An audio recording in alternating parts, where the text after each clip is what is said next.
تو ڈاکٹر صاحب over to you, بہت شکریہ آپ کا. تو آپ شروع کیجئے، اس کے بعد پھر کوشچن آنسر سیشن میں سب دوستوں کو ہم شامل کریں گے. تو تھینک یو فار جوائننگ اس. بہت شکریہ. اچھا، تو پہلے میں اپنا تعارف کرا دوں. میں ایک قائد اعظم یونیورسٹی میں میرا کریئر گزرا ہے، جہاں میں نے کوئی 30-32 سال 35 سال پڑھایا ہے، فزکس پڑھائی ہے. اور وہاں سے ریٹائرمنٹ کے بعد میں ایجوکیشن کے معاملات کو زیادہ قریب سے دیکھنے لگا. علی انسٹیٹیوٹ کو 1 سال چلایا، پھر لمس میں پڑھایا، مگر وہ فزکس پڑھائی. مگر اس کے علاوہ ایک ادارہ ہے ڈیولپمنٹ لٹریسی، کام کرتا رہا. اور یہاں پہ بھی میں ایسے اداروں کے ساتھ کام کرتا ہوں جن کا تعلق ایجوکیشن سے ہے.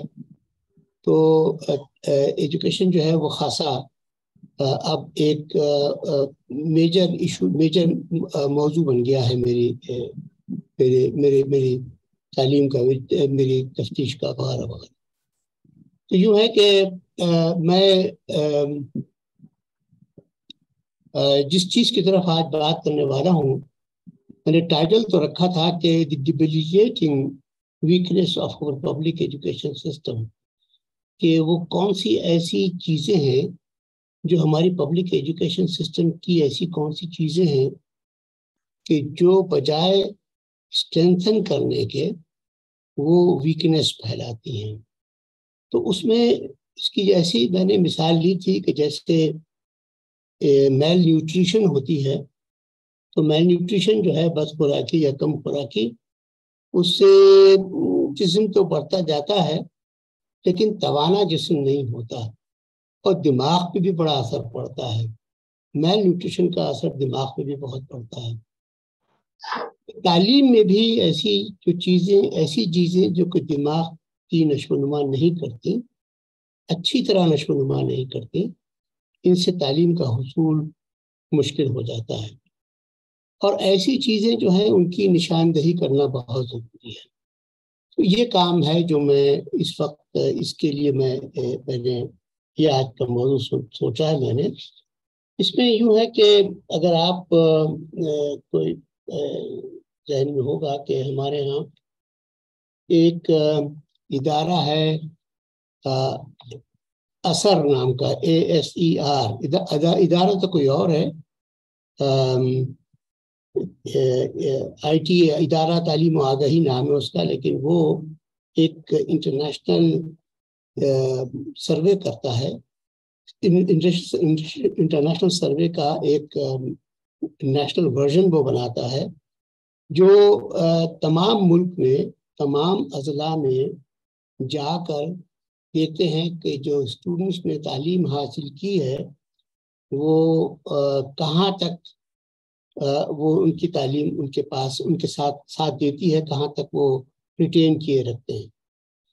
تو وہ جا کے 8ویں جماعت کے طالب علم کے سامنے 5ویں جماعت کے مسائل رکھتے ہیں، کتاب پڑھواتے ہیں، اردو کی کتاب، انگریزی کی کتاب، حساب کے سوال، اور وہ دیکھتے ہیں کہ کتنے فیصد بچے جو ہیں وہ یہ کر سکتے ہیں، اور جو نہیں کر سکتے وہ ایک قسم کی ان کی ویکنیس ظاہر کرتی ہے. ایسے ہی 5ویں جماعت والوں کے پاس چلے جائیں گے، ان سے دوسری جماعت کی چیزیں پوچھیں گے، تو وہ دیکھیں گے کہ کتنے لوگوں کو آتی ہیں، کتنے لوگوں کو نہیں آتی. تو میرے پاس اگر مجھے تھوڑا سا شیئر اسکرین کرنے دیں آپ، تو میں ایک پیج دکھا دوں بس میں، جو میرے پاس موجود ہے، جو میں یہاں پہ پیج میرا پیج بھی دینا پڑے. میں نے کو ہوسٹ آپ کو بنا دیا، اب آپ کر سکیں گے. بنا دیا. چلیے میں دیکھتا ہوں کہ میرے پاس کسی جگہ پہ، اب میں وہ تلاش کر رہا ہوں کہاں رکھا ہوا ہے.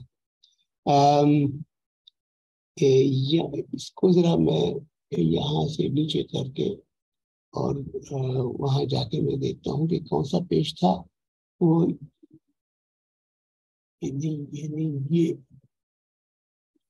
یہ پیج ہے. اس پیج کو میں دکھانا چاہتا ہوں. آپ کے سامنے پیج آیا ہے؟ یہ ابھی نہیں آیا. ابھی نہیں آیا. تو میں جس چیز کو دکھانا چاہ رہا ہوں وہ یہ ہے کہ یہ ایک پیج ہے جو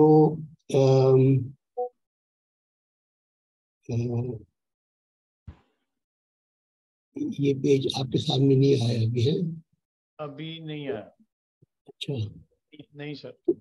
اچھا خیر، میں بہت زیادہ اس پہ اگر کر پایا جلدی سے میں تو میں کر لوں گا، ورنہ میں آگے چلتا ہوں. یہ میں نے چونکہ اس کو نیچے کیا تھا زوم کو، تو پتہ نہیں زوم میرا پورا اب یہ واپس پہنچا ہے کہ نہیں پہنچا ہے. اس وقت آپ لوگوں کی پریزنس نظر نہیں آ رہی. یہ کہاں ایک دوسرے یہ تو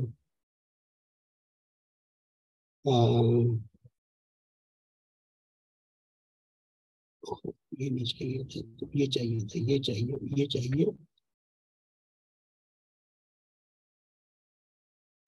اور اس میں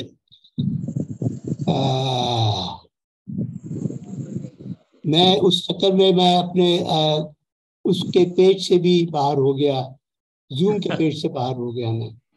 اور زوم کا پیج میں اگر نہ میرے سامنے ہو تو میں بولتا تو رہوں گا، لیکن لوگوں کی شکلیں مجھے نظر نہیں آتی رہیں گی. میں یہ دکھانا چاہ رہا تھا اثر کا ایک پیج جس میں انہوں نے بتایا ہے، جو شاید آپ کو آپ ایسا کریں کہ اپنے پاس واپس لے لیں اس کو. ٹھیک ہے نا، آپ کنٹرول کیجئے، کیونکہ لوگ آ رہے ہیں تو وہ پوچھ رہے ہیں کہ داخلے کے لیے آپ کی اجازت چاہیے. آپ میں نے کر دیا سر. اچھا، اب باقی لوگ ذرا اپنے آپ کو میوٹ کر لیں تو میں آگے چلوں. تو میرے پاس وہ پیج تھا ایک اثر کا، ایک جو 2021 کی رپورٹ تھی، اور اس میں انہوں نے باقی سب کو میوٹ کر دیجئے، کسی کی آواز آ رہی تھی. میں کر رہا ہوں. ہاں، تو اب میرے پاس ایک پیج سامنے میرے کھلا ہوا ہے اثر کا، جس میں بتاتے ہیں کہ وہ ٹیسٹ لیتے ہیں کلاس 5 کے لوگوں کا. جب اردو کا ٹیسٹ لیتے ہیں اور اردو کی کتاب میں سے ایک کہانی پڑھ کے سنانے کو کہتے ہیں، تو صرف 55% بچے جو ہیں وہ سنا پاتے ہیں، اور باقی جو ہیں وہ نہیں سنا پاتے. یعنی 45% جو بچے ہیں وہ 5ویں جماعت کے ہیں، اور ان کے سامنے ایک اردو کی سٹوری رکھی جاتی ہے، وہ نہیں پڑھ کے سنا سکتے.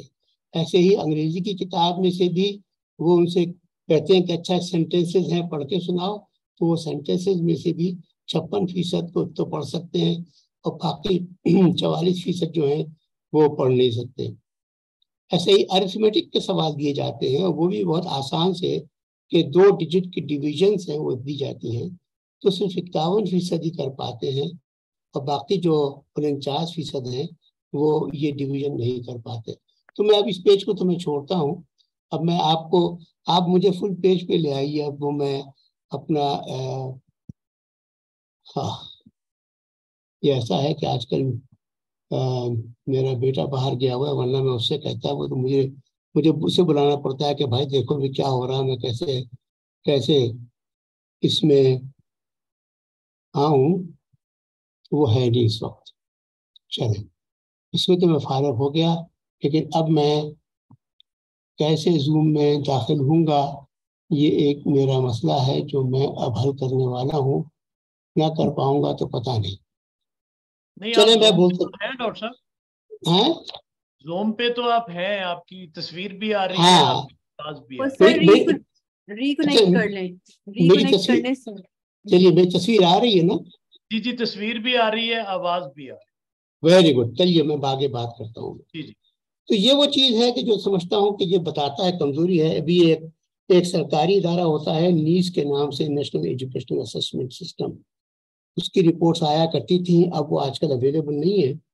ایک اور ہوتا ہے TIMSS TIMSS, trends in international mathematics and science study. اس کے ٹیسٹ میں پاکستان جو ہے وہ 64 ممالک میں آخری سے ایک پہلے ہوتا ہے. تو یہ پاورٹی آف لرننگ ہے ہمارے ہاں کی. اچھا، ہماری اپنی آبزرویشن ہے، اب آپ سب کی آبزرویشن ہوگی، آپ سب ٹیچرز ہیں. میری آبزرویشن ہے، جب بھی میں کسی اسکول میں جا کر دیکھتا ہوں، میرا قریب میں سرکاری اسکول ہے، وہاں میں دیکھتا ہوں، تو میں ان سے ایک کلاس میں کھڑے ہو کے میں کوئی کتاب میں سے سبق پڑھانے کی کوشش کرتا ہوں، تو وہ چوتھی جماعت کے بچے ہوتے ہیں، لیکن وہ اس طرح پڑھ رہے ہوتے ہیں جیسے کہ انہیں ہجے کرنے کی ضرورت پڑ رہی ہو اردو میں. انگریزی میں بھی ایسے ہی مسئلہ ہوتا ہے. حساب کے تو میں نے ایسے ٹیسٹ نہیں لیے، لیکن یہ ایک قسم کی ان کی کمزوریاں ہیں جو تمام تعلیم کے اندر رہ رہی ہیں، اور یہ ہیں جس کے اوپر میں فوکس کرنا چاہتا ہوں. یہ ایشو ہے، اور اس ایشو کے اوپر میں آخر میں آپ لوگوں سے رائے بھی لوں گا کہ یہ کمزوریاں کیوں رہ جاتی ہیں اور ان کے واسطے کیا کرنا چاہیے. میں جب یہ سوال اور لوگوں سے کرتا ہوں تو اچھا میں ایک لارجر سوال ایک اس کا جو بنتا ہے نا، ایک سوال تو میں نے یہ کیا، ایک لارجر سوال جو ہے جو اسی کا شاخسانہ ہے، اسی کا نتیجہ ہے، وہ یہ ہے کہ آخر ہماری پبلک اسکولنگ جو ہے، پبلک اسکولنگ کی کوالٹی اتنی خراب کیوں ہے، اور اتنی خراب اتنے عرصہ دراز سے ہے، اور سرکار بھی مانتی ہے، پھر بھی کیوں ہے. اس کے لوگ بہت سے جواب دیتے ہیں. اچھا، یہ پبلک ایجوکیشن جو اسکولنگ خراب ہوتی ہے تو اس کے نتیجے بڑے خراب ہوتے ہیں. نتیجوں میں یہ بھی ہے کہ ایک ڈراپ آؤٹ بہت ہو جاتا ہے، فیلئر ریٹ بہت زیادہ ہو جاتا ہے، اور یہ بھی ہے کہ اس کی وجہ سے ہائر ایجوکیشن تک جو لوگ پہنچ جاتے ہیں وہ اپنی ساری کمزوریاں لے کر وہاں پہنچتے ہیں، اور وہاں وہ اتنا اچھا نہیں کر پاتے جتنا ان سے توقع ہوتی ہے. اور ہماری ہائر ایجوکیشن میں پھر یوں بھی ہوتا ہے کہ جس کو سن کے مجھے بہت افسوس ہوتا ہے کہ یہاں بہت سی پرائیویٹ یونیورسٹیاں نہیں، سرکاری یونیورسٹیاں بھی ایسی ہیں، سرکاری یونیورسٹیاں بھی ایسی ہیں جو سرکار سے مدد لیتی ہیں، جو پیسہ لیتے ہیں، وہ بھی اپنے ٹیچر سے کہتی ہیں، پروفیسر سے کہتی ہیں کہ فیل نہ کریں اسٹوڈنٹ کو. فیل نہ کرنا کا مطلب یہ ہوا کہ اگر آپ نے دیکھا ہے کہ وہ کسی جگہ پہ پہنچ نہیں پائے اور اپنے آپ کو انہوں نے اس کا اہل ثابت نہیں کیا، تب بھی آپ ان کو فیل نہ کریں. یہ تو بہت عجیب بات ہے، مگر یہ ایک ٹرینڈ بن چکا ہے. اور میں نے اس کو جگہ جگہ پوچھا ہے، سندھ میں پوچھا ہے، پنجاب میں پوچھا ہے، اور اچھی یونیورسٹیوں کی بات نہیں کر رہا میں قائد اعظم یونیورسٹی کی بات نہیں کر رہا، میں لمس کی بات نہیں کر رہا، مجھے ان سے شکایت نہیں ہے، اور بھی کئی بہت سی اچھی یونیورسٹیاں ہوں گی جن سے مجھے شکایت نہیں ہے. تو میں پوچھتا ہوں کہ بھئی ایسی کیا بات ہے، یہ ایسی خرابیاں جو ارلی اسکولنگ کی جو بعد میں جا کے اس قسم کی چیزوں کو جنم دیتی ہیں، جہاں پہ یونیورسٹی اپنے ٹیچر سے کہتی ہے، فیکلٹی ممبر سے، کہ آپ اسٹوڈنٹس کو فیل نہ کریں، پاس کر دیں، ہاتھ ہولا رکھیں. تو اس کی کیا وجہ ہے؟ تو مجھے اس کے بارے میں جب سننے میں آتا ہے کہ بہت سے لوگ کہتے ہیں کہ پبلک ایجوکیشن جو ہے نا، اس کی فائنانسنگ کے مسئلے ہیں. وہ کہتے ہیں بھئی نصاب خراب ہے، ٹیکسٹ بکس خراب ہیں، ٹیچر سب اسٹینڈرڈ ہیں، ان کی ٹریننگ ٹھیک نہیں ہوتی، اسسمنٹ سسٹم خراب ہے، وغیرہ وغیرہ. اس قسم کی تمام چیزیں وہ ہیں کہی جاتی ہیں. لیکن میرا خیال یہ ہے کہ ہمیں تھوڑا سا اس کے اوپر غور کرنا چاہیے. اور یہ خرابی جو بات ہے نا، اس کے اندر میں ایک بات کا اعتراف کر لوں پہلے، کہ میں جتنے طالب علم ہوتے ہیں سب کو خراب نہیں کہہ رہا. ہم یہ بات ایوریج کہہ رہے ہیں. خاص طور پہ ہم یہ جانتے ہیں کہ ہر جگہ جہاں کہیں بھی ہم دیکھنے کی کوشش کریں کہ معیار کیا ہے، وہاں پہ ایک بیل کرو بنتا ہے، اور بیل کرو جو ہے اس کے سب سے اگلے حصے میں سب سے برائٹ اسٹوڈنٹس ہوتے ہیں جو بہت کم ہوتے ہیں، سب سے پچھلے حصے میں سب سے خراب اسٹوڈنٹس ہوتے ہیں جو کافی کم ہوتے ہیں، اور درمیان میں اکثریت ہے. اور اکثریت جو ہے اس کی وہ کبھی کمتر کی طرف مائل ہوتی ہے، کبھی زیادہ کی طرف مائل ہوتی ہے. تو یہ ایک بیل کرو والا حساب ہے، اور ہمیں یہ ذہن میں رکھنا چاہیے. اچھا، اب یہ میں اس میں دو ایشوز ہیں، میں ان کو پوائنٹ آؤٹ کرنا چاہتا ہوں جو کہ آج کی ٹاک کا سینٹرل پوائنٹ ہے. اور میں سمجھتا یہ ہوں کہ لرننگ کرنے کے لیے کچھ سکلز کی ضرورت ہے. جیسے لوہے کا کام کرنے کے لیے اسکل چاہیے، سائیکل کے پنکچر ٹھیک کرنے کے لیے اسکل چاہیے، وغیرہ وغیرہ، کھانا پکانے کے لیے اسکل چاہیے. ویسے لرننگ کے لیے بھی دو اسکلز بہت ضروری ہیں، ایسینشل، موسٹ ایسینشل.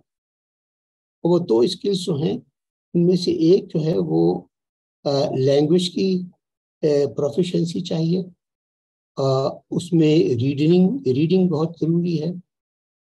اور باقی چیزیں لینگویج پروفیشنسی چاہیے، اور دوسری جو اسکل چاہیے وہ ریزننگ کی ہے. اگر ریزننگ کی اسکل آپ کے پاس نہیں ہے تو آپ جو کچھ پڑھتے ہیں اس کو آپ صرف یاد کر لیتے ہیں، اور یاد کرنے کے بعد موقع پڑنے پر اس کو دہرا دیتے ہیں، اور اس کے بعد وہ آپ انٹرنلائز نہیں ہوتی وہ تمام چیزیں. تو یہ ایک دشواری رہتی ہے. یہ دو اسکلز ہیں، میں ان کے اوپر فوکس کرنا چاہتا ہوں. اگر آپ کے ذہن میں آئے کہ نہیں اس کے علاوہ بھی اتنی ہی اہم اور اسکلز بھی ہیں تو ہم اس پہ بھی بات کر لیں گے بعد میں. اچھا، لینگویج کے مسائل کیا ہیں؟ لینگویج کے مسائل کے جاننے کے لیے ہم سب سے پہلے اپنی آبزرویشن یہ رکھیں کہ ہمارے پاس لینگویج جو ہیں وہ یہاں پہ ہمارے پورے معاشرے کے اندر ایک بچے کی مدر ٹنگ ہوتی ہے، ایک اس کی نیشنل لینگویج ہے اردو جس سے پڑھائی جاتی ہے، اور ایک انگریزی جسے ضروری سمجھا جاتا ہے. یہ تین زبانیں تو بہت لازمی ہیں، اور اگر کوئی مدرسے وغیرہ جا رہا ہے تو اس کو عربی بھی پڑھنی پڑتی ہے. ہم جب ہم اسکول میں ہوتے تھے اپنے زمانے میں تو فارسی بھی پڑھنی پڑتی تھی، کیونکہ اردو پڑھنے کے لیے وہ ضروری سمجھی جاتی تھی. خیر وہ الگ ہے. لینگویجز میں ہمارے یہ مسائل ہیں، اور لینگویج کے بارے میں ایک بات لوگ عام طور پر بھول جاتے ہیں. ہمیں جو لینگویجز پڑھائی جاتی ہیں، انگریزی پڑھائی جاتی ہے یا اردو پڑھائی جاتی ہے، تو ہمیں پہلی بات یہ کرتے ہیں وہ الف سے عام بے سے بکری وغیرہ وغیرہ وغیرہ اس طریقے سے شروع کرواتے ہیں. لیکن تھوڑا سا سوچنے کی بات جو ہے وہ یہ ہے کہ ایک بچہ جب بڑا ہونا لگتا ہے، کوئی چند مہینوں کا ہوتا ہے اور سال بھر کا لے کر 5 سال تک کی مدت تک جب والدین کے ساتھ وہ ہوتا ہے، تو بچے کی لینگویج کیسے گرو کرتی ہے؟ سب سے پہلی چیز جو اس کے لیے لینگویج میں ہے وہ لسننگ ہوتی ہے. اس کی لسننگ کے ساتھ اس کے بعد پھر لسننگ کے بعد اس کو وہ ریپیٹ کرتے کرتے وہ اسپیکنگ ایبلٹی اس کے اندر آتی ہے. اس کو اپنی زبان کی جو مسلز ہیں اس کو حرکت دے کے ان کو اس قابل بنانا ہوتا ہے کہ وہ بول بھی سکیں ان چیزوں. اور یہ سب کچھ ہونے کے بعد پھر آتا ہے وہ مرحلہ جہاں پہ آپ ریڈنگ کرواتے ہیں، اور جہاں پہ آپ اس کے بعد آپ رائٹنگ کرواتے ہیں. ہم یہ نہیں کرتے، ایسے نہیں کرتے. حالانکہ یہ بالکل نیچرل طریقہ ہے. اپنے گھر میں اپنے بچپن کو آپ یاد کیجئے، یہی ہوا ہے کہ جہاں پہ آپ نے پہلے ماں باپ کی زبانی اور بھائیوں کی زبانی زبان سنی ہے، سن لینے کے بعد ان کو ریپیٹ کیا ہے، اور ریپیٹ کرنے کے بعد آپ کو بولنا آیا ہے، اور آپ کافی عرصے تک سنتے اور بولتے رہے. سننے اور بولنے کی سب سے بڑی خصوصیت ہے وہ یہ ہے کہ اس کے دوران آپ زبان کی گرامر بھی سیکھ لیتے ہیں، اور زبان کی ووکیبلری بھی آپ کو کافی آ جاتی ہے. بہت ساری نہیں آتی لیکن کافی ووکیبلری آپ کو آ جاتی ہے. خاص طور پہ گرامر جو ہے وہ ایک بڑی انٹریکیٹ چیز ہے، اور وہ آپ کے یہ سننے اور بولنے میں یہ گرامر اور یہ آپ اس سے فارغ ہو جاتے ہیں. اب کوئی کسی کو ضرورت نہیں ہے آپ کو گرامر سکھانے کی، بس یہ آپ نے سیکھ لیا، آپ کو زبان آ گئی. اب اس کے بعد پڑھنا جو ہے اس میں حروف کے ساتھ آپ اسٹرگل کرتے ہیں کہ کس حرف سے کون سی آواز نکلتی ہے. آسانی کے ساتھ تمام چیزیں فالو کر جاتی ہیں اور ٹھیک ہو جاتا ہے. پھر آپ حروف کو ریپیٹ کر کے ان کی لکھنے کی پریکٹس بھی کر لیتے ہیں، وہ سب ٹھیک ہو جاتا ہے. اب سوچیے ذرا کہ ہم انگریزی زبان کیسے سیکھتے ہیں. ہم انگریزی زبان اس طریقے سے نہیں سیکھتے. میرے سامنے اتفاق سے آپ لوگوں میں انگریزی کے ٹیچر بیٹھے ہوئے ہیں. انگریزی زبان اس طرح ہم نہیں سیکھتے. انگریزی زبان میں بھی ہم ایسے انداز میں سیکھنے کی کوشش کرتے ہیں کہ پہلے ہم اس کو حروف کو لکھ کر ان کی آوازوں سے ملاتے ہیں، اور اس کے بعد ان کے الفاظ بناتے ہیں، حروف کے الفاظ بناتے ہیں، الفاظ بنا کے پھر ہم آگے جملے بنانے کی کوشش کرتے ہیں. اور یہ چیز جو ہے یہ بڑی اس سے مختلف ہے جو نیچرلی ہونی چاہیے. میں یہاں پہ اپنے اسکولوں کے انگریزی زبان کے ٹیچر سے پوچھتا ہوں کہ کیا آپ انگریزی زبان کی کلاس کے اندر صرف انگریزی میں ہی بولتے ہیں، یا آپ بچوں کو سمجھانے کے لیے اردو میں بولتے ہیں اور اردو اور انگریزی کے درمیان آپ یہاں سے وہاں جمپ لگاتے رہتے ہیں. وہ کہتے ہیں جی اگر ہم انگریزی میں بولتے رہے تو کسی کی سمجھ میں نہیں آئے گا. مگر یہ بات غلط ہے ان کی، بالکل غلط ہے. ان کو بچوں کو آپ ایک ماحول کے اندر ایسے لے کے چلیں کہ جس کے اندر آپ ان کو اگر جیسے یہ ہمارے ہاں انگلش میڈیم اسکول ہوتے ہیں، وہ ایک ایمبینس پیدا کرتے ہیں انگریزی بولنے کی، اور وہ بچے جب جاتے ہیں ان ماحول سے وہاں پہ جاتے ہیں تو تھوڑی دیر کے بعد وہ اس کے اندر آہستہ آہستہ ان کے ذہن میں ان کی آوازیں آنے لگتی ہیں، الفاظ آنے لگتے ہیں، اور الفاظ کے ساتھ ساتھ وہ گرامر بنتی چلی جاتی ہے اور انہیں معلوم ہوتا ہے کس وقت کیا کہنا ہے، اور وہ پھر فلوئنٹلی بولنے لگتے ہیں. ایک دفعہ وہ بولنا شروع کرتے ہیں تو پھر جو کتاب وہ پڑھ رہے ہیں اس کتاب کی ان کو پھر گرامر تلاش کرنے کی ضرورت نہیں ہے. پھر اس کتاب کا وہ مفہوم، وہ چونکہ وہ بولنے جانتے ہیں لہذا کتاب کا مفہوم وہ آسانی سے پورا پڑھ لیتے ہیں. یہ ہوتا ہے زبان کا انٹرنلائزیشن. انگریزی میڈیم اسکول اسی وجہ سے بچوں کو اپنے اسکولوں میں صرف انگریزی میں امرس کر دیتے ہیں. ہمیں اپنے جتنے سرکاری سسٹم ہے اس کے اندر بھی امرجن ماحول پیدا کرنا چاہیے. انگریزی کی کلاس کے اندر، اسکول کے باقی جگہوں پہ نہیں، انگریزی کی کلاس کے اندر. ایسا ہی اردو کے لیے جو بچہ پنجابی ہے، پشتون ہے، بلوچ ہے، اس کے لیے اردو پڑھانے کے واسطے بھی ایسا ہی طریقہ اختیار کرنا چاہیے. اس کے لیے وہ زبان ایلین نہیں ہونی چاہیے.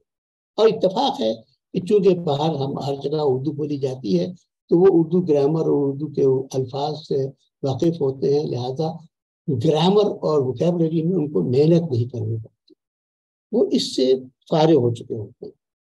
اب یہ پاورٹی جو ہے لینگویج سکلز کی، یہ اس کی وجہ سے لوگ جو ہیں وہ خراب ریڈرز بنتے ہیں، خراب پڑھنے والے بنتے ہیں. خراب پڑھنے والے کا مطلب یہ ہوا کہ وہ کتاب سے بھاگتے ہیں، وہ کتاب کو ہاتھ میں لے کے شوق سے پڑھتے نہیں ہیں. اچھا، دوسرے اس کے علاوہ ہمارے اسکولوں میں اردو تو پڑھائی جاتی ہے لیکن ایسی لائبریریاں نہیں بنائی جاتی جو بچوں کے لیے کھلی ہو، جہاں بیٹھ کے فارغ وقت میں وہ کتابیں نکال کے پڑھ سکیں. لائبریری اگر ہوتی بھی ہے تو الماریوں میں بند کتابیں، بند لاک اینڈ کی کے اندر وہ کتابیں بند ہوتی ہیں اور وہ لائبریری کہلاتی ہیں.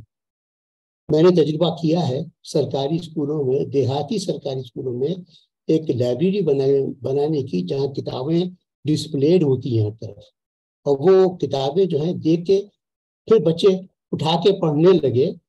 جن کو مشکل ہو رہی تھی پڑھنے میں وہ بہت پریشان ہوئے، بھاگ گئے، لیکن جن کو مشکل نہیں ہو رہی تھی وہ ایوڈ ریڈرز بن گئے، انہوں نے ساری کتابیں پڑھی. تو مجھے یہ ایک تجربہ جو ہے اس سے مجھے احساس یہ ہوا کہ کتابیں پڑھوانا، ہم سب جانتے ہیں کہ کتابیں پڑھوانا بچوں سے بہت ضروری ہے.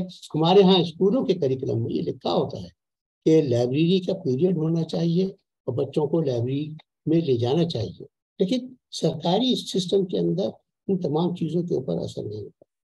ایک تو بات زبانوں کی ہوگی، اگلی بات جو ہے وہ ریزننگ کی آتی ہے. اچھا، ریزننگ ایک ایسی چیز ہے کہ جو اگر نہ سکھائی جائے تو ہم کسی چیز کے صحیح یا غلط ہونے کے بارے میں خود فیصلہ نہیں کر سکتے، کیونکہ ہم ریزن آؤٹ نہیں کر سکتے. جس کی وجہ سے ہم ایک بات پہ مجبور ہوتے ہیں کہ وہ صحیح ہے یا غلط ہے ہم کسی اور کی زبانی معلوم کریں تو پھر ہم کہیں گے اچھا ہاں، کیونکہ اس نے کہا، ماں نے کہا، باپ نے کہا، چاچا نے کہا، ٹیچر نے کہا، لہذا یہ بات صحیح ہوگی. یہ چیز جو ہے جس کی وجہ سے ریزننگ کا آنسر بہت ضروری ہے. اچھا، کریٹیکل تھنکنگ ایک بہت امپورٹنٹ ایسپیکٹ ہے تمام ایجوکیشن کا، کہ جب بھی آپ پڑھ رہے ہوں آپ چیزوں کو قبول اسی وقت کریں جب کہ تمام چیزیں ایک دوسرے کے ساتھ ریزنیبلی نفی ہو. اگر وہ ریزنیبلی نفی نہ ہو تو آپ اس پہ کوشچن کریں کہ ایسا یہ تو غلط کہا جا رہا ہے. یہ ہے جو کریٹیکل تھنکنگ کہلاتی ہے کہ جو آپ پڑھنے میں استعمال کرتے ہیں. اب ریزننگ کے لیے ہمارے ہاں ایک ہی سبجیکٹ ہے جہاں پہ ریزننگ ہمیشہ ہوتی ہے، وہ میتھمیٹکس ہے. تو میتھمیٹکس کے اندر آپ کو آنی چاہیے ریزننگ، کیونکہ اس میں ریزننگ کے علاوہ اور کچھ ہوتا ہی نہیں. لیکن ہمارا ٹیچر کیا کرتا ہے؟ ہمارا ٹیچر جو ہے وہ سوال حل کرنے کا طریقہ بتا دیتا ہے، لیکن یہ طریقہ کیوں آیا، کہاں سے آیا، کس وجہ سے یہ طریقہ استعمال کرنا چاہیے نہیں بتاتا۔ یہ اس کے لیے بڑا محنت طلب کام ہے۔ لہذا وہ صرف طریقہ بتا کے کہتا ہے کہ بس یہ کر لو، اور اس کے بعد جب سوال سامنے آئے اس قسم کا، اسی طریقے کو استعمال کرو اور آگے بڑھو۔ بچے اس طریقے سے بہت جلدی متنفر ہو جاتے ہیں۔ اس وجہ سے متنفر ہو جاتے ہیں کہ انہیں عین وقت پہ کوئی سوال نیا سامنے آئے تو پتہ نہیں ہوتا کہ اس کا الگوریتم کیا تھا، طریقہ کیا تھا جو ان کو استعمال کر کے اس کو حل کرنا ہے۔ انہیں یہ تو نہیں سکھایا گیا کہ کوئی سوال سامنے آئے تو اس کو حل کرنے کے واسطے سوچ کے نکالے کہ اس کو حل کیسے کیا جانا چاہیے۔ یا جب ٹیچرز سے بات سمجھاتے ہیں، کوئی بھی حساب کا سوال حل کر رہے ہوتے ہیں، وہ یہ نہیں کرتے کہ ہر اسٹیپ پہ یہ بچوں سے پوچھیں ایسا کیوں کیا جا رہا ہے، یہاں جمع کیوں کیا جا رہا ہے، جمع کرنے میں ایسا کیوں کیا، تفریق کیوں کی جا رہی ہے، تقسیم کیوں کیا جا رہا ہے، اور تقسیم ایسے کیسے کیا جا رہا ہے وغیرہ۔ اس قسم کے سوال ہر اسٹیپ پہ کرنے سے بچے کو معلوم ہو جاتا ہے کہ ہر چیز ریزن سے ہو رہی ہے، بغیر ریزن کے نہیں۔ یہ ہمارے پاس میتھمیٹکس کے ٹیچر نہیں کرتے۔ میرا آدھا گھنٹہ ختم ہونے والا ہے تو میں جلدی سے ذرا اس کو میں وائنڈ اپ کرتا ہوں۔ تب یہ ہے کہ ٹیچرز کی جو کیپیسٹی ہے وہ ایک سینٹرل کویشچن بن جاتی ہے۔ میں نے جیسے آپ کو بتایا کہ میں نے یہاں پہ پوچھا، اچھا ایک ایکسپیریمنٹ میں نے ایسے کیا، ایک ٹیچر سے میں نے کہا کہ انگریزی کی آپ پڑھاتے ہیں، آپ ان سے کلاس روم میں انگریزی کے سوا کوئی اور بات نہ کیجیے۔ وہ کہنے کا سر جی، حالانکہ اس نے ایم فل کیا ہوا تھا انگریزی میں، نہیں جی میں انگریزی میں بول نہیں سکتا ہوں، مجھے بولنا نہیں آتا، میں نہیں پڑھ سکتا۔ اچھا میں نے اسی کے کلاس کو پڑھایا اور ایک دو کلاسز زیادہ نہیں پڑھائیں، اسی کلاس کو پڑھایا اور یہیں سے شروع کیا کہ دس از بک، دس از ونڈو، دس از ڈیسک، دس از ہمایوں، دس از وغیرہ، مائی نیم از ہمایوں، مائی نیم از اکبر وغیرہ وغیرہ۔ یہ تمام چیزیں بہت چھوٹے چھوٹے جملوں میں پورے وقت میں یہی کرتا رہا، اور طالب علموں کے لیے ضروری قرار پایا کہ بس وہ اسی کو جو ہم کہہ رہے ہیں اسی چیز کا جواب دیتے رہیں اور ریپیٹ کرتے رہیں۔ وہ کرتے رہے، اس کا نتیجہ یہ ہوا کہ ایک دن دو دن کے بعد تمام بچے کھیل کے میدان میں ایک دوسرے کے ساتھ یہی کر کے چوہنے کر رہے تھے۔ تو مجھے اس ٹیچر نے خود بتایا کہ جی میں تو بڑا حیران ہوا کہ یہ اسٹوڈنٹس جو ہیں وہ انگریزی زبان اس طریقے سے استعمال کر رہے تھے۔ تو میرا ایک چھوٹا سا تجربہ تھا جو میں نے کہیں سوچا بھی نہیں تھا، ویسے ہی کر دیا۔ میرا خیال یہ ہے کہ انگریزی کی کلاس میں انگریزی کے سوا کسی اور زبان میں ہرگز بات نہیں کرنی چاہیے، اور ایسی انگریزی استعمال کرنی چاہیے جو اسٹوڈنٹ سمجھے، اور اسٹوڈنٹس کے اوپر پابندی ہو کہ وہ انگریزی کے سوا اور کسی زبان میں بات نہ کرے۔ تب یہ جو سینسیبلٹی ہے زبان کی کہ گرامر اس کی اور اس کی ووکیبلری آہستہ آہستہ آہستہ آہستہ جگہ بناتی چلی جائے گی، اور اس کے بعد پھر وہ انگریزی زبان ان کے لیے حوانی رہے گی۔ میں آپ کو بتاؤں کہ اتنا بڑا حوبہ ہوتا ہے کہ میں قائد اعظم یونیورسٹی میں پوسٹ گریجویٹ اسٹوڈنٹس کو پڑھاتا تھا، اور وہ آ کے مجھ سے کہتے تھے سر جی آپ کی کلاس، اچھا ہم لوگوں کی مجبوری یہ تھی کہ اگر ہم کلاس لیتے ہوئے فزکس کی کلاس کی باتیں بتاتے ہوئے اگر ہم انگریزی میں بات کر رہے ہوتے تھے تو ہمیں اپنے سامنے بیٹھی ہوئی پھٹی پھٹی آنکھیں نظر آتی تھی، ہم بڑے پریشان ہو جاتے تھے۔ ہم کہتے تھے اچھا بھائی ان کو سمجھ میں نہیں آ رہا، ہم اردو میں بات کرنا شروع کر دیتے تھے۔ وہی تمام جو اصطلاحات وغیرہ ہیں انگریزی کی استعمال کرتے ہوئے لیکن اردو میں بات کرتے ہوئے۔ اچھا یہ بات جو ہے وہ ہمارے جو طالب علم ہوتے تھے وہ یہ اس کو سمجھتے تھے، عادی ہو گئے تھے، لیکن پھر بھی کچھ طالب علم آخر میں آتے تھے کہتے تھے سر جی آپ نے جو کلاس میں بتایا وہ سب سمجھ میں آ گیا، اب یہ آپ نے جو کتاب ہمیں ریکمینڈ کی ہوئی ہے یہ عام طور پہ سب انٹرنیشنل کتابیں ہوتی تھیں، ہمیں یہ سمجھ میں نہیں آ رہی کہ یہ کیا کہہ رہا ہے۔ ان کو انگریزی سمجھ میں نہیں آ رہی تھی اس کی، حالانکہ وہ انگریزی اتنی مشکل نہیں تھی، ٹھیک ہے کتابیں پاکستانیوں کی لکھی ہوئی نہیں تھی، انگریزی سمجھ میں نہیں آ رہی تھی ان کو۔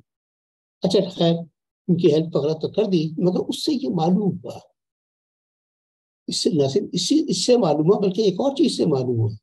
ان سے ہم کہتے تھے کہ ایک صفحہ لکھ دو اپلیکیشن کا، وہ نہیں لکھ سکتے تھے. ایک صفحہ لکھ دو اپنے یہ جو تم ٹور پہ گئے ہو اس کے بارے میں، وہ نہیں لکھ سکتے تھے. وہ ایک کمزوری ان کے اندر اس قسم کی تمام پبلک ایجوکیشن سسٹم کے اندر رہتے ہوئے رہ گئی تھی. پرائیویٹ اسکولوں کے اندر بچوں کو بڑی تربیت اچھی ہو جاتی ہے اردو زبان میں. اردو زبان میں ان سے میں کہوں تو وہ سب بہت اچھی طرح لکھ دیں گے، بہت اچھے خوبصورت طریقے سے لکھ دیں گے، لیکن انگریزی زبان میں نہیں. اب یہ ان کے لیے آئندہ کی مشکلات ہیں، کیونکہ آئندہ تو ان کو تمام کا تمام علم انگریزی زبان میں پڑھنا ہے اور انگریزی زبان میں ہی کمیونیکیٹ کرنا ہے. انہیں بھی اپنے خیالات کو انگریزی زبان میں کمیونیکیٹ کرنا ہے. یہ کمزوری ان کے لیے بڑی امپیڈیمنٹ ہے، ایسے جیسے کہ کسی نے ان کے پیروں میں وہ ڈال رکھی ہو. تو یہ دوسری بات ہے. اچھا، اب یہ ڈیفیشنسیز جو ہیں یہ یہاں تک ہوتی ہیں، مگر ایک بات اور بھی ہے جو میرے خیال میں بہت امپورٹنٹ ہے، وہ یہ ہے کہ جو آج کا اسٹوڈنٹ ہے وہ کل ٹیچر بنے گا اور اس کے بعد پھر وہ آپ بڑھتا جائے گا اپنے جہاں جہاں وہ ہے. اس کی جو کمزوریاں ہیں وہ آگے تمام مسلسل جہاں جہاں وہ جا رہا ہوگا وہاں وہاں وہ کمزوریاں اس کے ساتھ جا رہی ہیں.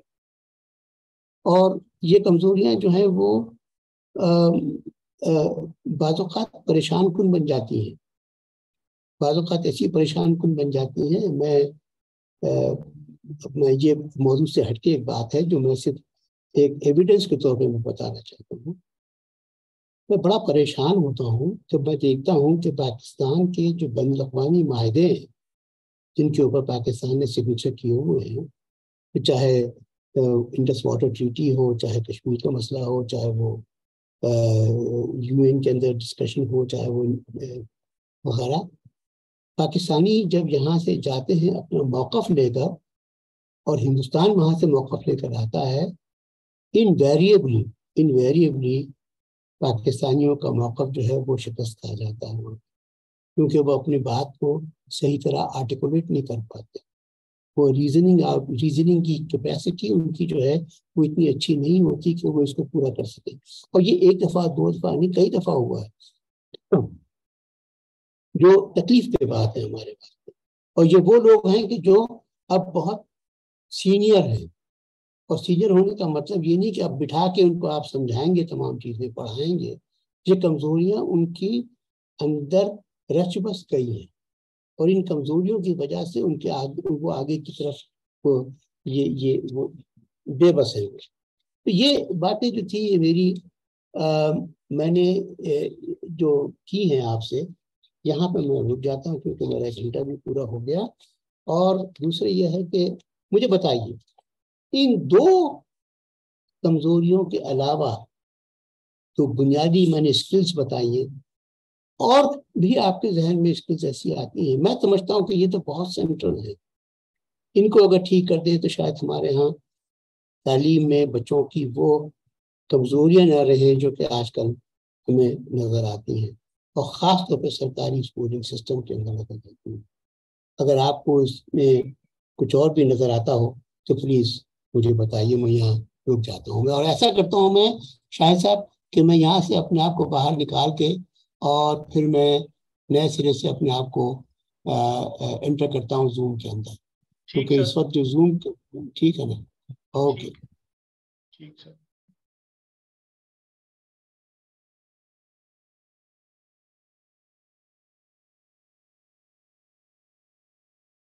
آ گیا، ویری گڈ.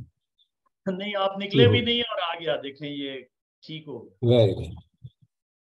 اچھا ڈاکٹر صاحب، آپ نے جو اثر کے حوالے سے بات کی ہے نا، وہ جو آرگنائزیشن ہے، یہ میرے کولیگز بھی بیٹھے ہیں، ہم اپنے کالجز میں یہ کلاس رومز میں کرتے رہتے ہیں یہ پریکٹس کے، ریڈنگ کروا کے دیکھیں، یہ بالکل ٹھیک ہے بات. 10 سال کی تعلیم کے بعد جو بچے فرسٹ ایئر میں آتے ہیں، ہمارا چونکہ سوشل سائنسز ہیں، تو وہ اردو کی جو ٹیکسٹ بک ہے اس سے کوئی 85 to 90% جو ہے ان کو ریڈنگ نہیں آتی. اب یہ اتنا بڑا مسئلہ ہے اور یہ سمجھ سے باہر ہے کہ 10 سال کی تعلیم اگر ایک وہ لینگویج جس میں ان کی ایجوکیشن ہوتی ہے اگر اس کی اتنی پروفیشنسی نہیں ہے کہ وہ ریڈنگ سمپل ریڈنگ کر سکیں بغیر جانے کہ اس کا مطلب کیا ہے، تو اس کے بعد پھر ہم کیا کریں؟ ہمیں سمجھ نہیں آتی کہ ہم ان کو زبان سکھائیں یا ہم ان کو جو کورس گورنمنٹ نے جو ڈیزائن کر دیا ہمارے لیے ہم اس کا کیا کریں اور ان کا کیا کریں۔ بڑا سیریس پرابلم ہے۔ دوسری بات جو آپ نے کی ریزننگ کی، میں اپنے طور پہ یہ میرے اسٹوڈنٹس آج بھی بیٹھے ہیں، ان کے ساتھ 2-3 دن وائوا کے سیشن رہے، میں اپنے طور پہ جو سکھانے کی کوشش کرتا ہوں کہ بھی آپ جب بھی کوئی سٹیٹمنٹ لکھتے ہیں یا بولتے ہیں تو اس کے بارے میں 2 کوسچن اپنے آپ سے کیجئے کہ why you are seeing this and how it is true. جب تک آپ یہ سوال نہیں کریں گے، آپ اسٹیٹمنٹ دے رہے ہیں وہ تو فتویٰ کی طرح کی اسٹیٹمنٹ ہے، بس اس کے آگے پیچھے کچھ بھی نہیں ہے۔ تو یہ دونوں بڑے سیریس ایشوز ہیں۔ تو میں چاہوں گا باقی دوست بھی شریک گفتگو ہوں اور آپ ہمیں کچھ یہ بھی بتائیے کہ اس کا حل کیا کریں۔ بڑا سیریس چیلنجز ہیں دونوں ہی، ریڈنگ کے بھی اور ریزننگ کے بھی۔ جی جناب، کوئی بھی دوست جو کسی کا کوئی سوال، کوئی کامنٹ؟ جی ڈاکٹر آپ کھڑا ہو گیا ایاز جی صاحب۔ ایاز صاحب ہیں اور پھر نثار صاحب ہیں۔ جی ڈاکٹر ایاز۔ ڈاکٹر صاحب آپ کی آواز نہیں آ رہی، ذرا آپ اپنا مائک ٹھیک کریں۔ میری آواز اب آ رہی ہے؟ جی اب آ رہی ہے۔ اچھا چلیں، السلام علیکم۔ اور پہلے ڈاکٹر صاحب کا بہت شکریہ، آپ نے بڑی سیراسل گفتگو کی ہے اور اس کی کئی ڈائمنشنز کے اوپر بات کی ہے ایجوکیشن کی۔ میرا کویسچن بھی، کافی سارے کویسچنز ہیں، ظاہر ہے ہم لوگ اس فیلڈ سے ہیں اور کمنٹس بھی ہیں، لیکن ایک تھوڑی سی جو اس وقت برننگ ایشو چل رہا ہے ایجوکیشن کے حوالے سے ہی اور ریلیونٹ ہے وہ آج کل، میں اس کے اوپر تھوڑا سا کمنٹ کروں۔ ایک تو یہ ہے کہ ایجوکیشن میں اس وقت بہت بڑا ایک ہم دیکھ رہے ہیں ایڈمیشنز یونیورسٹیز میں، کالجز کے اندر بھی بہت افیکٹ ہوا ہے۔ کووڈ کے بعد یہ چیزیں بہت تیزی سے، اور جس طرح کا ملک کی صورتحال رہی اس میں ایجوکیشن اور خاص طور پہ جو پیڈ ایجوکیشن ہے اس میں ایڈمیشنز بہت بری طرح سے ڈسٹرب ہوئے۔ جو لیٹسٹ ڈیٹا ہے وہ یہ کہہ رہا ہے۔ اچھا، یہاں سے کچھ اور بیسک جو کوسچنز ہیں وہ اٹھتے ہیں کہ اس وقت ایسا کیوں ہو رہا ہے۔ دیکھیں، جیسے ابھی کمنٹ ہوا، پروفیسر صاحب نے ذکر کیا کہ 10 سال کی ایجوکیشن کے بعد بھی بچے صحیح انگلش یا اردو ٹیکسٹ کو پڑھ نہیں سکتے ہیں۔ اب اگر تھوڑا سا ہم یعنی اس فریم سے باہر نکل جائیں کہ 10 سال کا عرصہ بہت بڑا عرصہ ہوتا ہے، کہ کوئی بھی بچہ، ہم دیکھتے ہیں کہ 10 سال ایک بچہ پھل بیچتا ہے، 10 سال کے بعد وہ اپنے فیلڈ میں کہاں سے کہاں پہنچ چکا ہوتا ہے۔ ہم یہ دیکھتے ہیں کہ 10 سال ایک بچہ ایک بال کے اوپر کام کرتا ہے، وہ 10 سال کے بعد 16-17 سال کی ایج میں وہ ملک کو ریپرزینٹ کرنے لگ جاتا ہے، وہ اس میں اتنا اسکل ڈیولپ ہو جاتا ہے۔ تو 10 سال کا عرصہ بہت زیادہ ہے۔ تھوڑا سا ہمیں یہ ریویو کرنے کی ضرورت ہے کہ کیا 10 سال میں ہم جو ایجوکیشن سسٹم ہم بنا چکے ہیں، کیا 10 سال جو بچہ اپنی قیمتی لگاتا ہے اور اس کے بعد ہم جو پروڈکٹ تیار کر رہے ہیں، کیا وہ واقعی ورتھ اٹ ہے کہ نہیں ہے؟ کیا واقعی اس ٹائم میں کہ جب آپ کا سسٹم بہت سارا جو نالج ہے وہ اب ریڈنگ سے، مجھے لگتا ہے کہ پڑھنا اور لکھنا اب ایک ریڈنڈنٹ ٹرم بن گئی ہے آپ کے سوشل میڈیا کے اویئرنیس کے حوالے سے، یعنی مطلب انٹرنیٹ کے دور میں اب دیکھنا اور سننا، مجھے لگتا ہے کہ اس کی امپورٹنس زیادہ چلی گئی ہے اور لوگ اس کے ذریعے بہت زیادہ سیکھ بھی رہے ہیں، پڑھ بھی رہے ہیں۔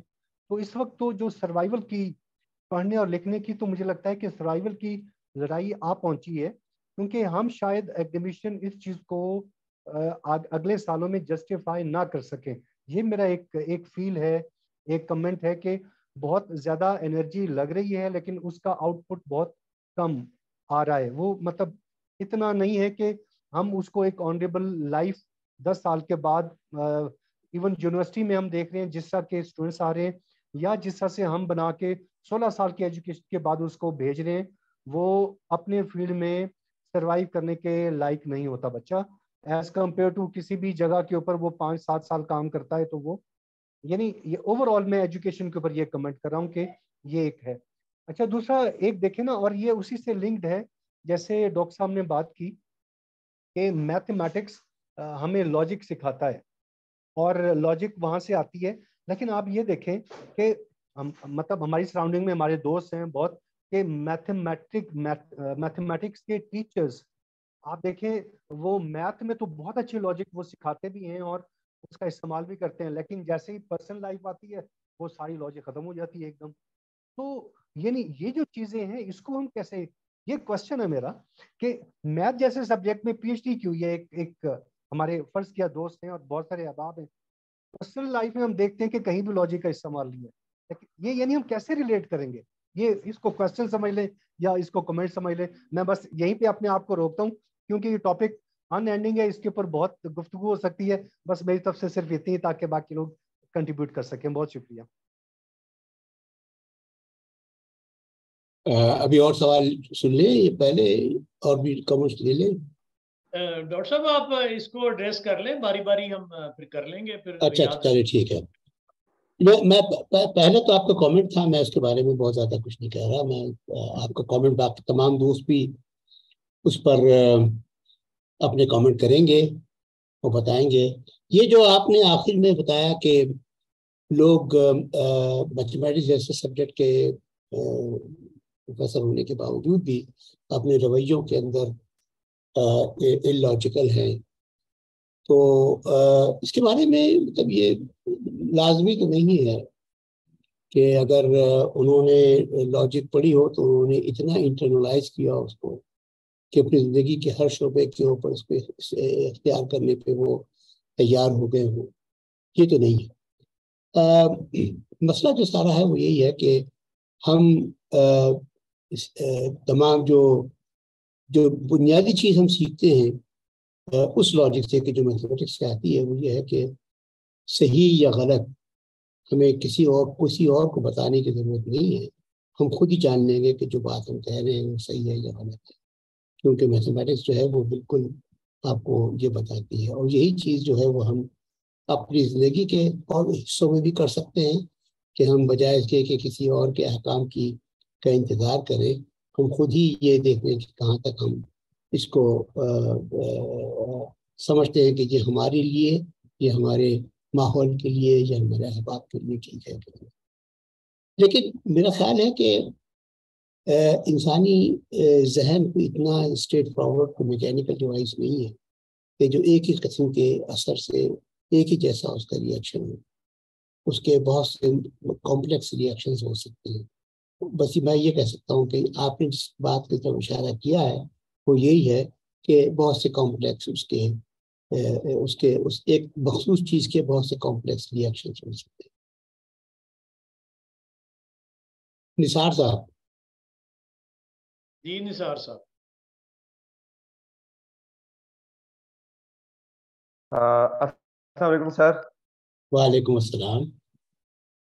Sir, first of all, I would like to thank you for having such a wonderful session in which you highlighted some of the ground reality that existed in our both private and public education system. Sir, being associated within private education system, I totally agreed with your point of view, what you have elaborated in the whole session. لیکن سر اس میں میرا ایک question ہے، بلکہ brief opinion دین question, کہ ہمارا جو state اور سوسائٹی ہے، ایم آئی آڈیبل سر؟ بالکل بالکل صاف، بالکل اچھی طرح. اچھا سر، جو ہماری اسٹیٹ اور سوسائٹی ہے the both are linked with each other strongly. تو ہمارے جتنے بھی اسٹیٹ انسٹیٹیوشن ہے، کسی کو بھی اٹھا لیں، they are the product of our society. Am I right? ہماری. تو ہماری جو سوسائٹی ہے بیسیکلی جب ہم بات کرتے ہیں نا ریزننگ کی یا کریٹیکل تھنکنگ کی یا کریٹیوٹی کی، تو یہ سوسائٹی کے اندر کہاں سے آئے گی؟ سوسائٹی کی نرسری ہمارا ایجوکیشن سسٹم ہے، کیونکہ یہ جو ہمارا ایجوکیشن سسٹم ہے یہ ہماری ایک فیکٹری ہے. یہی فیکٹری وہ پروڈکٹ پروڈیوس کر رہا ہے جو سوسائٹی میں جا کے پھر جو ہے وہ ہماری اسٹیٹ کو ایٹ ڈفرنٹ لیول سرو کرتی ہیں. اب اس میں ایک بنیادی چیز ہے کہ ہماری state and society they both are least interested, least that take priority on the matter of education. ہم اگر کسی بھی ڈیولپڈ نیشن کو دیکھیں، فار ایگزامپل اگر ہم جاپان کو دیکھیں یا فن لینڈ کو دیکھیں یا کسی اسکینڈینیوین کنٹری کو دیکھیں، ڈنمارک، ناروے کو، تو وہ ہمیں یہ لگتا ہے کہ اس لیول تک پہنچنے کے لیے، اس سوچ تک پہنچنے کے لیے ہمیں کم از کم 200 سال مزید لگیں گے. تو کیا ہمارا جو پالیسی لیول ہے جہاں پہ یہ پالیسیز بنتی ہیں، کیا وہاں پہ اتنے کریٹیکل تھنکنگ کے لوگ نہیں ہوتے کہ بھائی ہم اس سسٹم کو کیسے ٹھیک کریں؟ کہ اگر ہم ایک سسٹم ٹھیک کر لیں تو پروبیبلی ہماری اسٹیٹ اینڈ سوسائٹی کے آلموسٹ 90% پرابلم سالو ہو جائیں گے. سر یور ٹیک آن پلیز. نہیں، یہ بات تو آپ کی درست ہے. میں تو اس کا جواب دے سکتا ہوں کہ ہمارا تجربہ اس ملک کے اندر یہی رہا ہے کہ آپ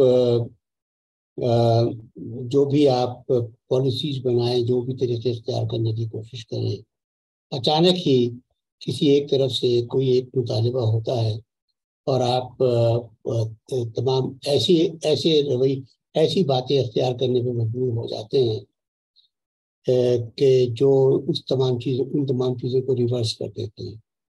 میں یہ اس وجہ سے کہہ رہا ہوں کہ ابھی ہمارا زیادہ وقت نہیں گزرا، ہم نے سنگل نیشنل کریکولم دیکھا، جس کا اب نام بدل گیا لیکن ہے جو وہی کا وہی. اور اس میں ہم نے یہ دیکھا کہ کس انداز میں کیا کیا چیزیں کی گئی. اور پھر ہم نے یہ بھی دیکھا کہ ہمارے پاس یہ روش چلی کہ جی قادر یونیورسٹی بنائی جائے اور پھر اور بہت سے اتھارٹی بنائی جائے، رحمت للعالمین اتھارٹی بنائی جائے وغیرہ. اس قسم کی وہ چیزیں یہاں پہ کی گئی ہیں کہ جو ہم سمجھتے ہیں کہ پتہ نہیں اس معاشرے کے اندر وہ کس قسم کے چیزوں کو فروغ دیں گی. وہ مذہبیت کو تو فروغ دیں گی، لیکن اس مذہبیت کے بعد آخر میں اس کے بعد نتیجہ کیا ہوگا؟ ہم اگر سمجھتے یہ ہے کہ ہمارا معاشرہ جو ہے وہ اس وقت، جیسے وہ ہمارے پچھلے وزیر اعظم کہتے تھے کہ ہم تو وہ مدینے کی ریاست قائم کرنا چاہتے ہیں، اگر ہم اسی طریقے سے کام کرنا چاہتے ہیں اور ہمارے یہاں بہت سے لوگ جو چاہتے ہیں کہ ہم مکمل طور پہ اپنے آپ کو اس طرف لے جائیں، تو پھر آپ ٹھیک ہے، اگر ان کے پاس اختیار آ گیا اور وہ اس قابل ہوئے کہ وہ اس چیز کو خوش کرے، تو ہمارا معاشرہ جو ہے وہ دہائیوں کے علاوہ کے ساتھ ساتھ شاید صدیوں تک پیچھے دھکیلا جا سکے آرام سے. پھر ہم دنیا میں کسی کے ساتھ مل کر برابری میں بیٹھنے کے قابل نہیں ہیں. اور اس کے علاوہ جو ایک خاص چیز ہے وہ یہ کہ ہم نے اپنے پچھلے سالوں میں یہ دیکھا ہے، خاص طور پر ان سالوں میں کہ جو ضیاء سے شروع ہوا تھا اور اس کے بعد آگے چلتا رہا، جس میں ہم نے یہ دیکھا، اور سلام صاحب نے خاص طور پہ یہ کوٹ کر کے بتایا اپنی ایک کانفرنس سے جو کہ غالباً عرب ممالک میں کہیں ہوئی تھی، اور وہ آرگنائزیشن آف اسلامک کانفرنس کی ایک کانفرنس تھی سائنس اینڈ ٹیکنالوجی کے بارے میں، جہاں پہ باقاعدہ یہ کہا گیا تھا کہ ہمیں ٹیکنالوجی تو ضرور چاہیے، ہمیں سائنس نہیں چاہیے. ٹیکنالوجی تو ہمیں چاہیے کیونکہ وہ تو ہمارے بڑے کام آتی ہے، لیکن سائنس ہمیں نہیں چاہیے کیونکہ سائنس جو ہے وہ ہمارے ایمان کو خراب کرتی ہے. یہ وہ چیز تھی جس کا سلام صاحب نے اشارہ کیا. ان کا کہ دیکھو اگر یہ رویہ ہے، اور پھر بعد میں معلوم یہ ہوا کہ ہمارے ملک پہ بھی یہی رویے جڑ پکڑ گئے تھے. تو جو ہے وہ یہ ہے کہ یہ رویے، یہ روش جو ہے وہ ہمارے معاشرے کا ایک حصہ ہے. صدیوں سے یہ اس میں چلتی پلتی رہی ہے، بڑھتی رہی ہے، اور اب اس وقت بھی اس وقت یہ ایسی جگہ پہنچی بھی ہے کہ جہاں پہ ہر درجے کوشش کرنی پڑتی ہے ایسی باتیں انٹروڈیوس کرنے کے لیے کہ جس سے ہم جو چیزیں ہمیں زیادہ اچھا بنا سکیں، زیادہ قابل بنا سکیں، زیادہ اچھے سائنسدان بنا سکیں، زیادہ اچھے عالم بنا سکیں، زیادہ اچھے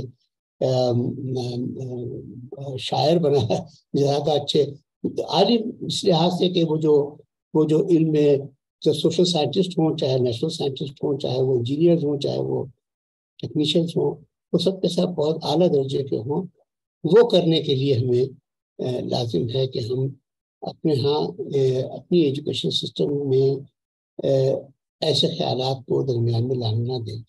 اب یہ جو پچھلے دنوں جو SNC میں ہوا تھا، میں کئی اسکولوں میں گیا اور میں نے وہاں جا کے پوچھا کہ اب جو اسلامیات کا کورس ہے وہ پہلے سے بہت بڑھ گیا ہے۔ پہلے جتنا تھا مجھے معلوم ہے، میں سال سے نصاب کا حساب کریکولم کا حساب رکھ رہا ہوں میں، پہلے کتنا تھا مجھے معلوم ہے، اب کتنا ہو گیا مجھے معلوم ہے۔ وہ کہتے ہیں جی یہی بات ہے جس کی وجہ سے ہم اب اور چیزوں پہ توجہ نہیں دے پاتے ہم اسکولوں میں۔ ہمارا اسکول کا بیشتر وقت جو ہے وہ اسی چیز میں نکل جاتا ہے اور چیز تو کچھ کر بھی نہیں پاتے۔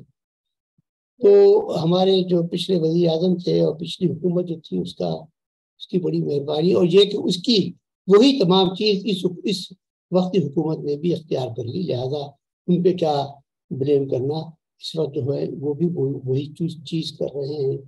لہذا ایک سطح کے اوپر یہ ایک راہ ہے جو بہہ رہی ہے، ہمیں اپنی طرف سے روشنی پھیلانے کے لیے پوری کوشش کرنی چاہیے۔ جی ڈاکٹر صاحب، بہت سے سوال ہیں۔ ڈاکٹر شیراز دستی ہیں، آپ شاید ان کو جانتے بھی ہوں گے، آج کل کینیڈا میں ہیں فیلوشپ پہ۔ ڈاکٹر صاحب ہیں، شمائلہ ہیں، اور ڈاکٹر شازیہ۔ جی ڈاکٹر صاحب، ڈاکٹر شیراز۔ میں ایسا کرتا ہوں سارے سوال میں اکٹھے لے لیتا ہوں پھر میں۔ تو شیراز صاحب آپ کا سوال؟ ٹھیک جی، بہت شکریہ سر۔ سب سے پہلے تو اس سیشن کو لیڈ کرنے کے لیے بہت ساری باتیں ظاہر ہو چکی ہیں اور بہت ساری باتیں آپ کی بالکل قابل فہم ہے، میک سینس۔ اور 2-3 میرے کمنٹس اور ایک سوال۔ ایک تو میرا خیال ہے کہ جو ریسورسز کا مسئلہ ہے ہمارے ہاں اسکولز میں،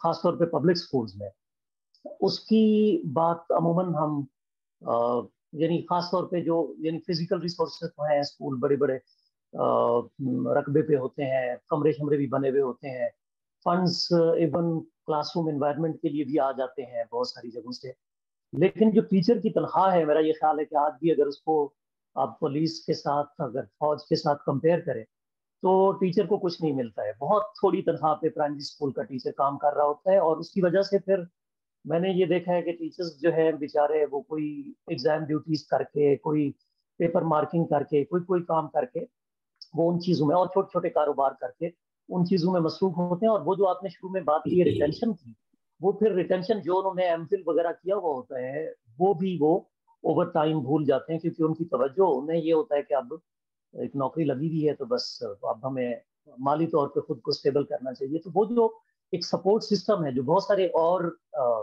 یا کم از کم کچھ اور شعبوں میں ہے، مثلا جوڈیشری میں ہے، فوج میں ہے، کہ کہیں گھر بھی مل جاتا ہے، کوئی ٹرانسپورٹیشن کا، بچوں کی ایجوکیشن کا اہتمام بھی ہوتا ہے، بہت ساری چیزیں، تو وہ ہمارے ایجوکیشن میں یعنی ٹیچرز کے لیے اس طرح کی کوئی چیز نہیں ہے۔ تو ایک تو یہ مجھے لگتا ہے کہ ایک بڑا فیکٹر ہے۔ دوسرا، کلچر کی آپ نے بات کی ہے، تو میرا یہ خیال ہے کہ کلچر یعنی جو ایون بولنے کا ہے، کیونکہ آپ نے شروع زبان کی تدریس سے کیا، تو ہمارے یہاں تو یہ ہے نا کہ بڑوں کے آگے بات نہیں کرنی ہے، تو سوال تو بچہ تب اٹھائے گا نا ٹیچر کے آگے یا کہیں بھی، کریٹیکل تھنکنگ اور ریزننگ کی طرف تو تب جائے گا جب ہم سب سے پہلے اس طرح کی جو یعنی کلچرل ایک نارمز بنے ہوئے ہیں کہ بڑوں کے آگے بات ہی نہیں کرنی ہے، تو ان کو ہم جب تک، اور وہ ہوتا ہے ایجوکیشن سے، تو پھر ایجوکیشن میں ہمارے پاس ریسورسز نہیں ہے، ٹیچر کی انکیپیسٹی ہے، اور وہ ایک ویشیس سرکل بن جاتا ہے جس میں ہم پھنس کے رہ جاتے ہیں۔ دوسرا چونکہ میرا اپنا تعلق بھی لینگویج ٹیچنگ سے بہت عرصہ رہا ہے، میں ایک لینگویج سینٹر کا ہیڈ رہا ہوں، اور یہاں پہ ڈاکٹر ایاز قدیر صاحب بیٹھے ہیں، اور بھی لینگویج ٹیچنگ کے بہت سارے لنگوسٹکس کے لوگ یہاں پہ دوست بیٹھے ہیں. تو میرا یہ خیال ہے، بلکہ میرا یہ سوال بھی ہے آپ سے، کہ لٹریسی بڑی اہم ہو گئی تھی، پرنٹنگ پریس اور کتاب کی بڑی اہمیت ہو گئی تھی، اور وہ سارا ایک شفٹ ہو گیا تھا جس کی وجہ سے یعنی ریڈنگ کی طرف شفٹ ہوا، بجائے اس کے کہ ہم جیسے آپ نے کہا کہ بچے کو پہلے آپ لسننگ کروائیں اور اس سے وہ اسپیکنگ سیکھے، اس میں گرامر آٹومیٹکلی آ جاتا ہے، سنٹیکس کا پتہ چل جاتا ہے، اس کے بعد وہ پھر ووکیبلری اور باقی چیزوں سے زبان کو امپروو کر سکتا ہے. لیکن میرا یہ خیال ہے کہ چونکہ ہمارے پاس وہ والے ریسورسز نہیں ہوتے تھے، تو ایک طویل عرصہ ہمارا شفٹ، ہمارا focus reading based language teaching پہ رہا ہے، اور وہ ریڈنگ بیسڈ بھی اتنی نہیں ہو سکی جیسے ابھی شاہد صاحب نے بھی بات کی ہے کہ ریڈنگ میں ہمارے بچے بہت کمزور ہوتے ہیں. یعنی اگر آپ آئلٹس کے بھی ریزلٹس دیکھ لیں تو اس میں سب سے کم سکور جو ہے ہمارے اسٹوڈنٹس، ہمارے کینڈیڈیٹس ریڈنگ میں کرتے ہیں، باقی چیزوں میں پھر بھی گزارا کر لیتے ہیں. تو اصل میں وہ ریڈنگ بیسڈ جو سسٹم تھا وہ رائٹنگ بیسڈ ہو گیا. تو وہ یہ ہوا کہ کیونکہ 3 گھنٹے کا ایگزام ہوتا تھا تو عموماً وہ کیا کہتے تھے، اس کو گیسٹ ورک کر لیا جاتا تھا، امپورٹنٹ کویسچنس کی وہ ٹک مارکنگ ہو جاتی تھی، اور اس پہ فوکس کی وجہ سے ہم ایون ریڈنگ سے بھی گئے. لیکن میرا سوال یہ ہے کہ ود دس یعنی ٹیک ریولیوشن جو ابھی ہم دیکھ رہے ہیں، جس میں کہ جو اسپوکن ورڈ ہے وہ امپاور ہوا ہے، جو اورالٹی ہے وہ دوبارہ آ رہی ہے، یعنی ان ہو رہی ہے، کہ اب یعنی ٹیچر اگر خود بہت اچھی انگریزی نہیں بول سکتا ہے، جو بہت اچھی اردو نہیں بول سکتا ہے، تو اس کے پاس یہ آپشن ہے کہ وہ یوٹیوب پہ جائے اور بچوں کو لسننگ نیٹو اسپیکرز کی کروائے اور ان کو میکسیمم ایکسپوجر دے. تو کیا آپ یہ سمجھتے ہیں کہ اگر ہم یہ کمیونیکیٹو یا ڈائریکٹ اس طرح کے میتھڈس کو دوبارہ اپنے ٹیچرز کو انٹروڈیوس کروائیں تو کیا اورالٹی کا، لسننگ بیسڈ لینگویج ٹیچنگ کا فائدہ ہو سکتا ہے کہ ہم کتاب کو تھوڑا سا یعنی اگر پیچھے یعنی اس کی اہمیت کو کم کریں کمپیریٹیولی، کم از کم لینگویج ٹیچنگ میں جس میں کہ وہ کرنا ہوتا ہے. بہت شکریہ سر، تھینک یو. شکریہ آپ کا. میں آپ کے سوال کو، کیونکہ کافی لمبا سوال ہو گیا نا، میں تھوڑا سا اس کو میں جلدی سے میں کور کر لوں میں اگلے سوال لینے سے پہلے. میرا خیال ہے کہ ریڈنگ کو کم اہمیت دینا جو ہے وہ تو کوئی اچھا آئیڈیا نہیں ہے، کیونکہ جو ٹھیک ہے کہ بہت سی چیزیں آپ لسننگ سے بھی حاصل کر سکتے ہیں، لیکن جو آپ چیزیں سنتے ہیں وہ ان کا جو ہمارے دماغ کے اندر باقی رہنے کا اسپین ہے وہ تھوڑا کم ہوتا ہے. اس کے مقابلے میں جب ہم کوئی چیز پڑھ رہے ہوتے ہیں تو وہ بہت زیادہ دیر تک ٹھہرنے والی چیز ہے. اور اس کے بعد یہ ہے کہ جب ہم کتاب پڑھ رہے ہوتے ہیں تو جتنے کتاب لکھنے والا خود جب اپنی کتاب لکھ رہا ہوتا ہے تو تمام خیالات کو جمع کر کے ایک خاص لڑی کے اندر پھوڑتے ہوئے وہ تمام چیزوں کو بیان کر رہا ہوتا ہے. تو وہ ایک ریزن بن جاتا ہے اس چیز کے ذہن میں رہنے کا.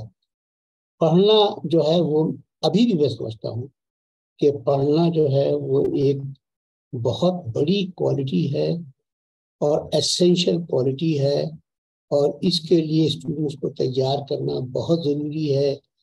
اسکولوں میں لائبریریوں کا ہونا بہت ضروری ہے، شہروں میں لائبریریوں کا ہونا بہت ضروری ہے.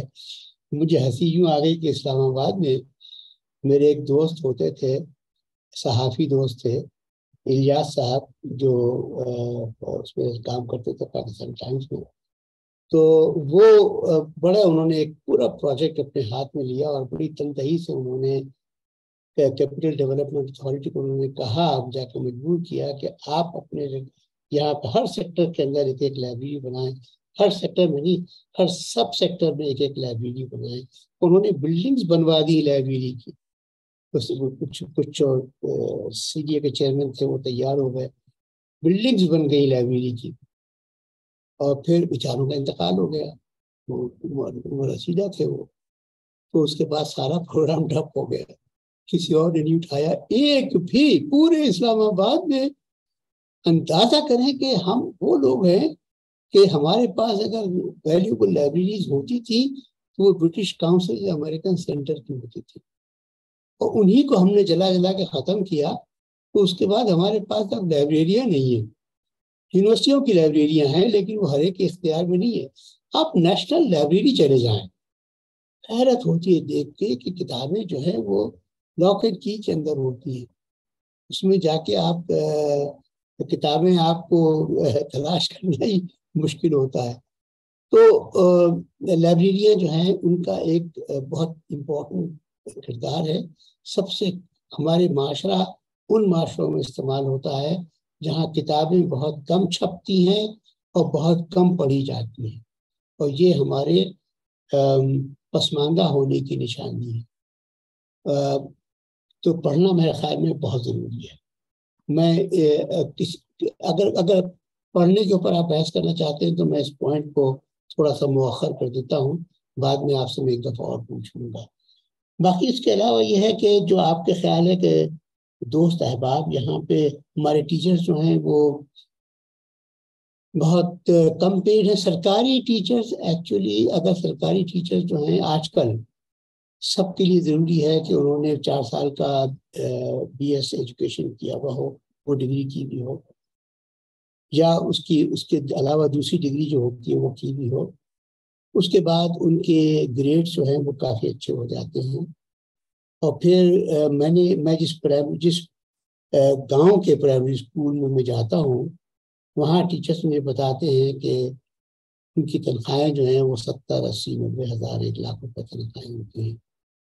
تو میں بہت خوش ہوتا ہوں یہ سن کر، کیونکہ میں جب یونیورسٹی میں تھا تو میں ریٹائر ہوا تھا تو اس وقت بھی میری تنخواہ اتنی زیادہ نہیں تھی. آج کل تو خیر زمانہ ہے بہت زیادہ انفلیشن کا، تو شاید تنخواہیں بھی اسی انفلیشن کے حساب سے بڑھتی ہیں. لیکن بہرحال وہ تنخواہیں ہیں ٹیچرز کی، اسکولوں کی. آپ کو معلوم ہے کہ ہمارے ایجوکیشن کا 90% ایجوکیشن کا جو بجٹ ہوتا ہے، بجٹ پورے ملک میں ہر جگہ، ہر صوبے میں، ہر شہر میں، ہر جگہ، ہر ضلع میں ایجوکیشن کا بجٹ کا 90% جو ہے وہ تنخواہوں میں جاتا ہے.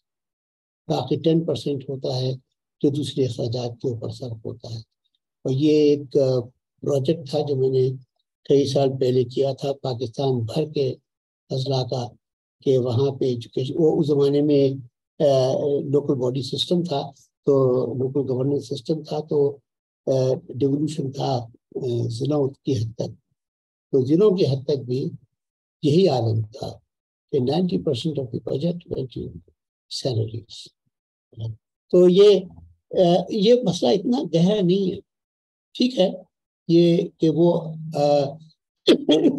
کسی شاعری کار میں نہیں آ سکتے، وہ شاید موٹر بائک پہ آئیں یا بائسیکل پہ آئیں، لیکن یہ مسئلہ نہیں ہے. میرا خیال مسئلہ جو ہے سارا وہ یہ ہے کہ وہ کتنے